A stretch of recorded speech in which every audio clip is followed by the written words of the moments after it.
individual on that train donned what appeared to be a gas mask. And that's what kind of made me realize, oh, this is something very serious.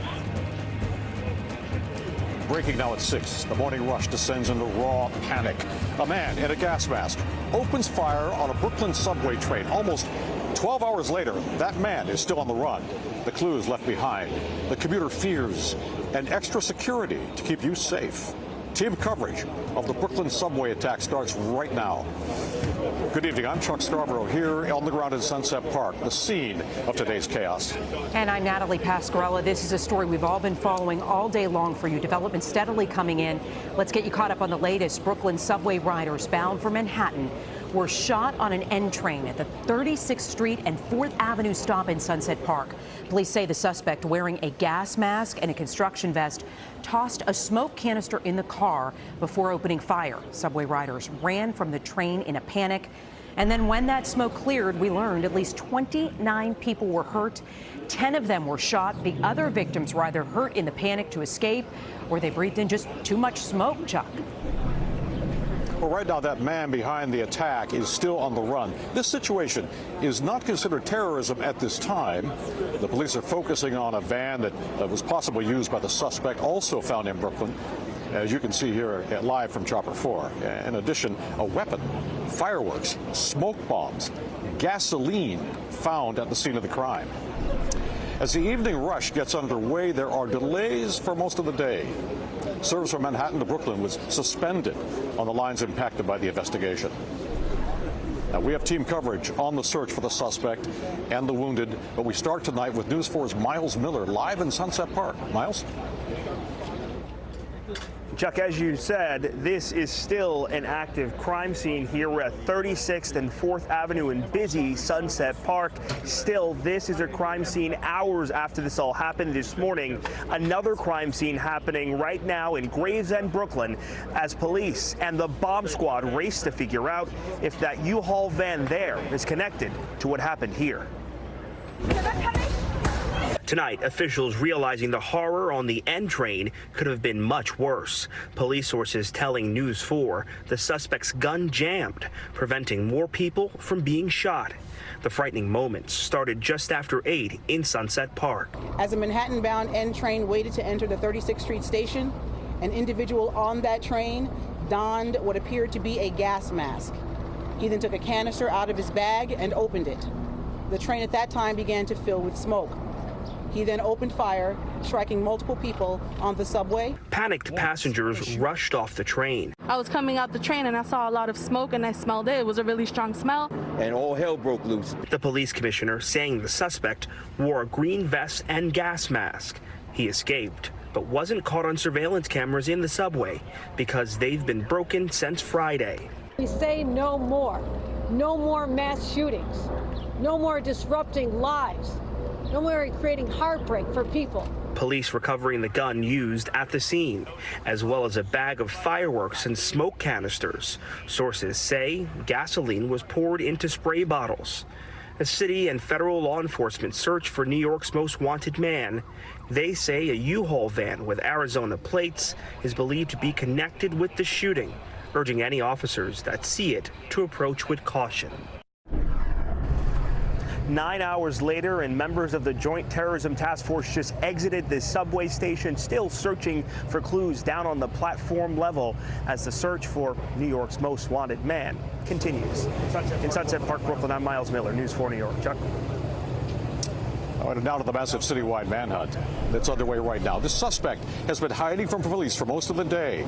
As you saw, a weapon, a bag of fireworks, and more smoke canisters were found at the scene here. And now investigators are focusing on that U-Haul that we mentioned a moment ago. News 4's Jonathan Dean says live with what's helping and hindering the investigators at this time. John? Chuck, well, a big break coming as a result of that U-Haul van. We are told investigators have now identified the man who rented that U-Haul van. It is from the Philadelphia area, and that man has Pennsylvania ties. He actually has a past criminal record in Pennsylvania, in Wisconsin, and also in New York. And by using license plate reader technology and other information, they've determined that that van was driven from Pennsylvania to New York, through New Jersey to New York, yesterday into today, and that investigators believe that van may have been used by the suspect, who later went onto the subway with that bag of items to carry out this attack. All this suggests if the driver and the shooter are one and the same, which is what investigators are leaning towards at this time, if they are one and the same, this is a premeditated attack, and now they want to know why. Inside that bag of goods, again, was ammunition, fireworks, a hatchet, a spray bottle of gasoline, and again, numerous fireworks. In addition, the gun recovered at the scene, and that he had fired multiple times before the gun apparently jammed. So this obviously could have been much worse if that gun did not jam and if he was able to set fire to some of the items that he had inside his bag. So again, the big break, the big information now is that police believe they've identified a man who rented the U-Haul van, a man with a past criminal record in New York, Pennsylvania, and Wisconsin. They are still actively searching for him, and as of now, they're looking into whether the man who rented that U-Haul van is the same man who carried out the attack based on the evidence found at the scene, and they are now continuing to approach carefully that van to search it and see what more they can find out about what's inside, as they also continue to search for that lone suspect. Back to you. All right, John, thank you. And of course, all of the additional evidence that was found there is chilling to think of what might have happened had that gun not jammed. At least 29 people, as we've been telling you, were admitted to our area hospitals. Now, when you think of what happened, all that shooting in that crowded subway car, shots fired repeatedly, miraculously, nobody was killed in any of this violence. News 4's Gus Rosendale now continues our team coverage live on how the victims are doing.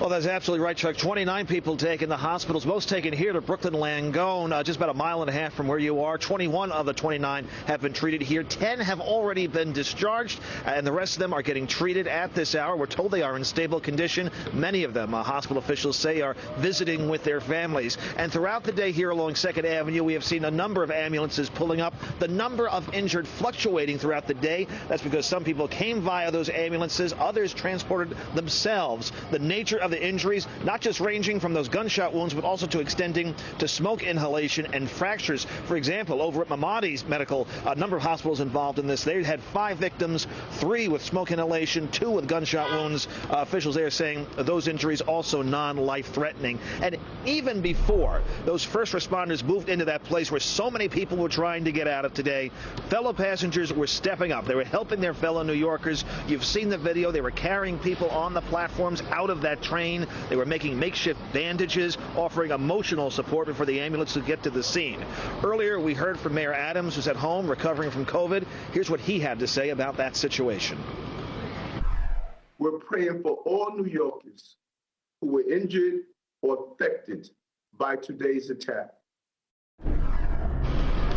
As I mentioned, a number of people brought to numerous hospitals. That also includes Brooklyn Methodist, 3 patients there, 1 with a gunshot wound, also a fracture and a minor injury. Remember, this wasn't just gunshot wounds and smoke, but also people hurt trying to scramble and get off the platform there. A total of 29 patients, all in stable condition, many already home, Chuck, all expected to make full recoveries. We're live. I'm Gus Rosendale, News 4 New York. Chuck, we'll send it back to you. All right, Gus, thank you very much. Right now, there are heavy train delays, as you might imagine. They continue on the same lines that are impacted by today's investigation. The B and W trains suspended altogether. Many New Yorkers are asking tonight how safe the subway is as this manhunt continues. It's an awfully good question. News 4's Andrew Siff is live at the Atlantic Avenue Barclays Center Station right now with the extra security underground. Andrew? That's right, Chuck. And this is an extremely busy station right now for an additional reason. Not only are we in the middle of the evening commute, but thousands of people are heading to the Nets playoff game here at Barclays Center. And maybe half the crowd arrives by subway for any given day. That did not change today, despite the horrifying events during the morning commute. An event too close to home for countless New Yorkers, like grandmother Judy Aronson, relieved her family wasn't caught in the shooting. That's the subway station that they usually take. So you were able to reach her. She's okay? She's fine, thank God. She has a new baby, and my son-in-law arrived at that station at midnight. Meanwhile, listen to this. A transit worker at the shooting scene with the presence of mind to order people onto the arriving northbound R train, an apparently lightning quick decision that got the attention of MTA headquarters. The foresight to immediately move a train that was on the platform, the R train, out of the station so it could carry people to safety. That was smart thinking. Now, as transit and police officials analyze what happened, there is an increased law enforcement presence for the evening rush. I mean, that's some crazy stuff that happened. I don't exactly know what to think, but, I got to take the train because it's the only way I get home. And 9 hours after the incident, the MTA had still suspended the B&W trains and partially suspended the D, N, and R trains, disrupting the commute for tens of thousands of people. And yet, the MTA chairman noted no apparent panic, reminding him of past crises. Which is on 9/11, I stood on 4th Avenue and watched people, New Yorkers, come back from that tragedy. And I watched New Yorkers help each other and storekeepers walk out and give people water. That was the same thing we saw on the platform today. Also resilient, commuters who shook off the horrible news and headed right back to the subway to get home from work. You can't let the fear bother me.